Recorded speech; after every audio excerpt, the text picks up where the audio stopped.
I walked all the way back to the hotel, 41 Gogora blocks. I didn't do it because I felt like walking or anything. It was more because I didn't feel like getting out of another taxi cab. Sometimes you get tired of riding in taxi cab the same way you get tired riding in elevators. All of a sudden, you have to work, no matter how far or how high up. When I was a kid, I used to walk all the way up to our hotels very frequently, 12 stories. You wouldn't even have known it had snow at all. There was hardly any snow on the sidewalk, but it was frozen cold, and I took my red honey hat out of my pocket and put it on. I didn't give a damn how I looked. I even put the airlock down. I wish I knew who swept my gloves at Pansy, because my hand was frozen. Not that I have done much about it, even I found out that Pansy had stolen my gloves. I perhaps would gone down to the cook's room and said, "Okay, how about handing over those gloves?" Then the cook that had stolen them probably would have said, his voice very innocent and all, "What gloves?" Then what I probably would have done, I'd have gone in his closet and found that glove somewhere, had it in his goddamn gushers or something. For instance, I'd have taken them out and showed them to the guy and said, "I suppose these are your goddamn gloves." Then the cook probably would have given me that very phony innocent look and said, "I've never saw these gloves before in my life. If they are yours, take them. I don't want the goddamn things." That I probably would have just stood there for about 5 minutes. I like the damn gloves right in my hand and all, but I'd feel I ought to suck the guy in the jaw or something. Broke his goddamn jaw. Only, I wouldn't have the gut to do it. I'd just stand there, trying to look tough. What I may do, I may say something very cutting and snotty to roll him up instead of sucking him in the jaw. Anyway, if I did say something very cutting and snotty, he'd probably get up and come over to me and say, "Listen, Caulfield, are you bastard?" All I probably would have said would be, "All I know is my goddamn gloves were in your closet." Right away then, the guy would know for sure that I wasn't going to take a suck at him, and he probably would have said, "Listen, let's get this straight. Are you telling me a thief?" Then probably would say, "Nobody's calling anybody a thief. All I know is my gloves were in your goddamn gushers." It could go on like that for hours. Finally, though, I'd leave his room without even taking a suck at him. I'd probably go down to the can and snag a cigarette and watch myself getting top in the mirror. Anyway, that's what I thought about the whole way back to the hotel. It's not fun to be yellow. Maybe. I'm not all yellow. I don't know. I think maybe I'm just partly yellow and partly the type that doesn't give much of a damn if they lose their gloves. One of my trouble is, I never care too much when I lose something. It used to drive my mother crazy when I was a kid. Some guys spend the day looking for something they lost. I never seemed to have anything that if I lost it, I'd care too much. Maybe that's why I'm partially yellow. It's no excuse, though it really isn't. What you would be is not yellow at all. If they're supposed to suck somebody in jaw and you sort of feeling like doing it, you should do it. I'm just no good at it, though I'd rather push a guy out the window or chop his head off with an axe than suck him in jaw. I hate feet fighting. I don't mind getting hit or much, although I'm very crazy about it naturally, but what scares me most is feet fighting is the guy's face. I can't stand looking at the other guy's face. It's my trouble. It wouldn't be so bad if you could both be blindfolded or something. It's a funny kind of yellowness when you come to think of it, but it's yellowness. Alright, I'm not kidding myself. The most I thought about my gloves and my yellowness, the most depressed I got, and I decided, while I was working and all, to stop off and have a drink somewhere. I'd only had 3 drinks at Aaron's and I didn't even finish the last one. One thing I have is a terrible capacity. I can drink all night and not even show it. If I'm in the mood. Once, at the wooden school, this another boy, the room and the coffee, and I bought a pint of scotch and drank it in the chapel one Saturday night, where nobody see us. He got us drinking, but I hardly didn't even show it. I just got very cool and nonchalant. I pulled before I went to bed, but I didn't really have to. I forced myself. Anyway, before I got to the hotel, I started to go in the dumpy-looking bar, but two guys came out, drunk as hell, and wanted to show where the subway was. One of them was this very Calvin-look guy, and he kept pressing his stinking breath in my face while I gave him directions. I ended up not even going in the damn bar. I just went back to the hotel. The whole lobby was empty. It smelled like 50 million dead cigars. It really did. It wasn't sleepy or anything, but I'm feeling sort of loosey, depressed and all. I almost wish I was died. Then, all of a sudden, I got this big mess. The first thing when I got to the elevator guy said to me, "Interested in having a good time, fella? Or is it too late for you?" "How do you mean?" I said. I didn't know what he was driving at or anything. "Interested in a little child tonight?" "Me," I said, which was a very dumb answer, but it's quite embarrassing when somebody came right up and asks you a question like that. "How old are you, Chip?" the elevator guy said. "Why?" I said. 22. Well, how about it? You invested $5 through, $50 the whole night." He looked at his wristwatch. "Till noon. $5 through, $50 tonight." "Okay," I said. It was against my principle and all, but I was feeling so depressed I didn't even drink. That's the whole trouble. When you are feeling very depressed, you can't even think. "Okay, what? A throw out till night?" I got a no. Just a throw. "Okay, what's room you in?" I looked at the red thing with my number on it, on my key. 1222, I said. I was already sort of sorry I'd let the thing start rolling, but it was too late now. "Okay, I'll send a girl up in about 50 minutes. He opened the door and I got out. "Hey, is she good looking?" I asked him. "I don't want any old bag." "No old bag. Don't worry about it, Chip." "Who do I pay? Her," he said. "Let's go, Chip." He shut the door, practically red in my face. I went to my room and poured some water on my hair, but you can't really comb a curl out, cut or anything. Then I tested to see if my breath strong from so many cigarettes and stuck in soda I drank at errands. All you do is hold my hand under your mouth and blow your breath up toward the old nostril. It didn't seem to drink much, but I brushed my teeth anyway. Then I put on another clean shirt. I knew I didn't have to get all doors up for a prostitute or anything, but it sort of gave me something to do. It was a little nervous. I was starting to feeling pretty sexy and all, but I was a little nervous anyway. If you want to know the truth, I'm a virgin. I really am. I've had quite a few opportunities to lose my virginity and all, but I've never got around to it yet.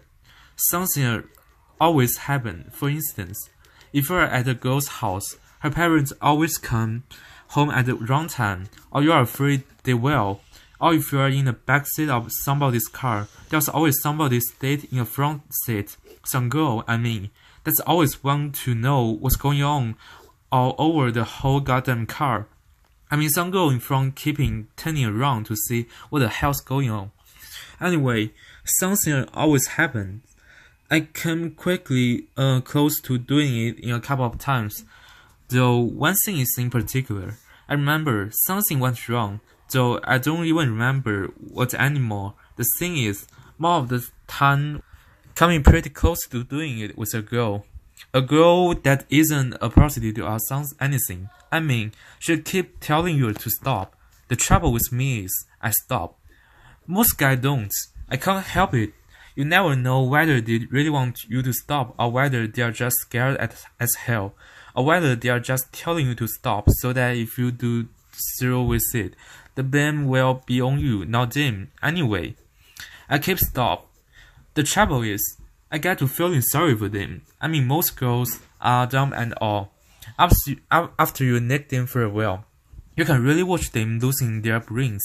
You take a girl when she really gets her passionate. She just hasn't any brain. I don't know. They tell me to stop, so I stop.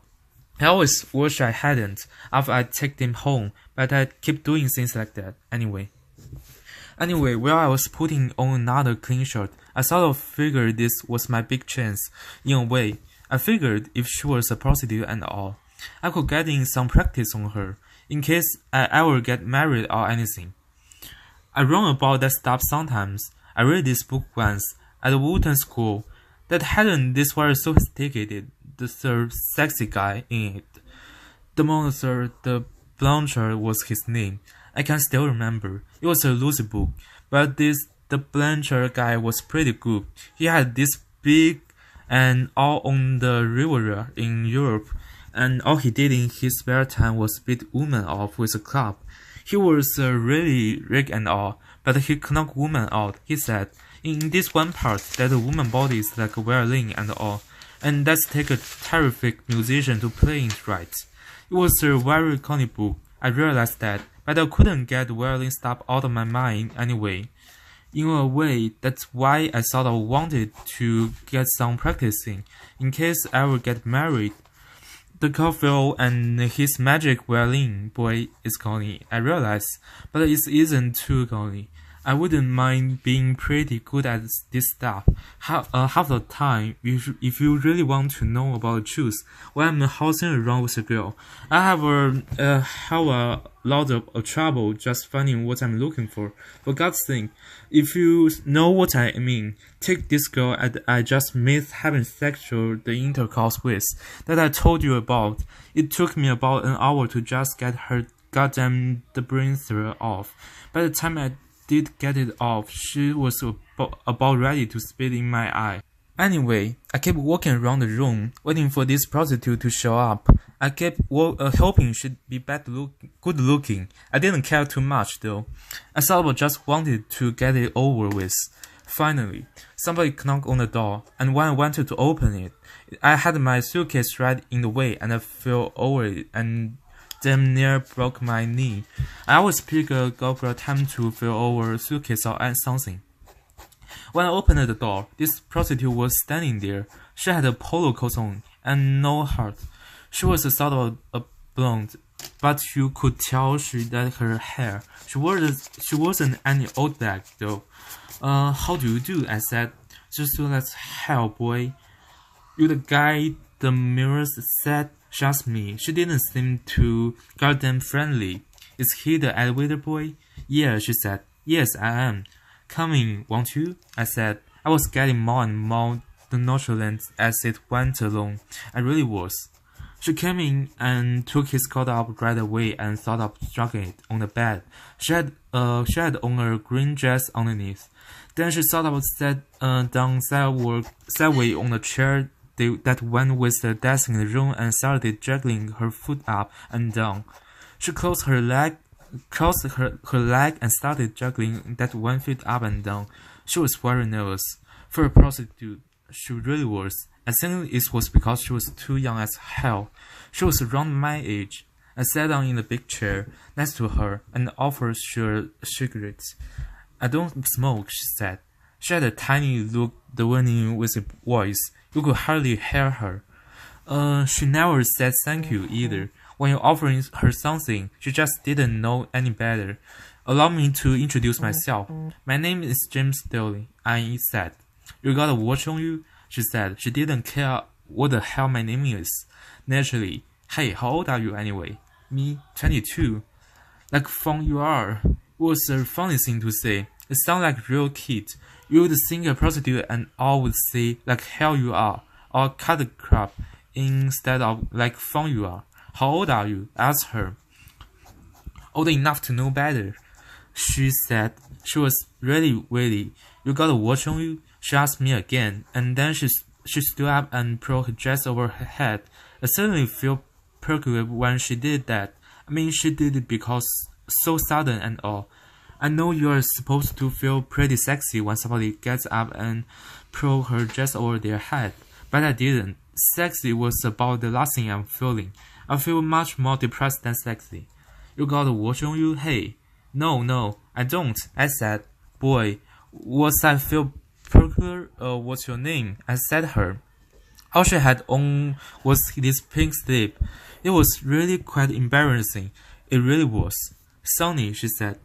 Let's go, hey. Don't you feel like talking for a while? I asked her. It was a childish thing to say, but I was feeling so damn peculiar. Are you in a very big hurry? She looked at me like I was a madman. What the heck you wanna talk about? She said. I don't know, nothing special. I just thought perhaps you might care to chat for a while. She sat down in the chair next to the desk again. She didn't like it, though. You could tell. She started juggling her foot again. Boy, she was a nervous girl. Would you care for a cigarette now? I said. I forgot she didn't smoke. I don't smoke. Listen, if you're gonna talk, do it. I got things to do. I couldn't think of anything to talk about, though. I thought about ask her how she get to be a prostitute and all, but I was scared to ask her. She probably wouldn't told me anyway. You don't come from New York, do you? I said finally. That's all I could think about. Hollywood, she said. Then she got up and went over to where she'd put her dress down. On the bed. You got a hanger? I don't want to get my dress all wrinkly. It's brand clean. Sure, I said right away. I was only too glad to get up and do something. I took her dress over a closet and hung it up for her. It was funny. It made me feel sort of sad when I hung it up. I thought of her going in a store and buy it, and nobody in the store knows she was a prostitute and all. The salesman probably just thought she was a regular girl when she bought it. It made me feel sad as hell. I don't know why exactly. I sat down again and tried to keep the old conversation going. She was a lousy conversationist. Do you work every night? I asked her. It sounds sort of awful. After I said it, yeah, she was walking all around the room. She picked up a manual off the desk and read it. What do you do during the day? She sort of shrugged her shoulder. She was pretty skinny. Sleep, go to the shower. She put down the manual and looked at me. Let's go, hey. I haven't got all. Look, I said. I don't feel very much like myself tonight. I've had a rough night, honest to God. I will pay you at all. But do you mind very much if we don't do it? Do you mind very much? The trouble was, I just didn't want to do it. I feel more depressed than sexy. If you want to know the truth, she was depressing. She green dress hanging in the closet and all. And besides, I don't think I could ever do it with somebody that's saying the stupid movie all day long. I really don't think I could. She came over to me with this funny look on her face, like as if she didn't believe me. What's the matter? She said. Nothing's matter, boy.